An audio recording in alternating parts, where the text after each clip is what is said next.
వేగి చాళుక్యుల పీరియడ్లో ఒక ఒక ఒక గిల్డ్ గురించి మనకి గుంటూరు జిల్లాలోని యనమదల శాసనం చెప్తుంది. గుంటూరు జిల్లాలో ఉన్న యనమదల శాసనం ఏం చెప్తుందంటే, వీర బలిజ ఉభయ నానాదేశి పెక్కుండ్రు అనే పదాన్ని యనమదల శాసనం యూజ్ చేసింది.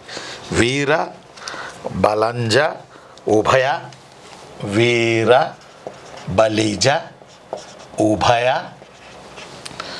వీర అంటే మొత్తం శాసనం ఏంటంటే వీర బలంజ ఉభయ నానాదేశి పెక్కేండ్రు. ఇక వీర బలిజ అంటున్నాం మనం.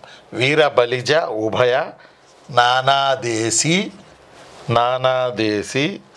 పెక్కుండ్రు. వీర బలిజ ఉభయ నానాదేశి పెక్కుండ్రు అనే ఒక వర్తక వాణిజ్య సంఘాన్ని యనమదల శాసనం చెప్తుంది.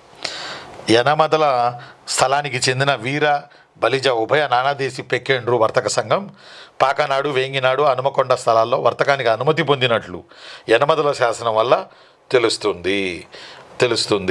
ఈ వర్తక సంఘాలు ఆయా ప్రాంతాల వ్యాపారం చేసుకోవడానికి లోకల్లో ఉన్న మాండలికుడి ద్వారా వీళ్ళు పర్మిషన్ తీసుకోవాలి.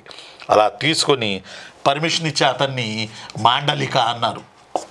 పర్మిషన్ ఇచ్చే ఇతన్ని మాండలికుడు అని అంటారు. ఎంతో కొంత చెల్లించాలి. ఎవరికి చెల్లించాలి వీళ్ళు? ఇప్పుడు ఈ వాణిజ్య సంఘాలు వీర బలిజ ఉభయ నానాదేశి పెక్కేండ్రు, నానాదేశి అని రాశాను చూడండి. వీరు ఎవరికి చెల్లించాలి అంటే మాండలికుడికి చెల్లించాలి. మాండలికుడు. ఇక లోకల్లో ఎవరు వసూలు చేస్తారు పన్ను?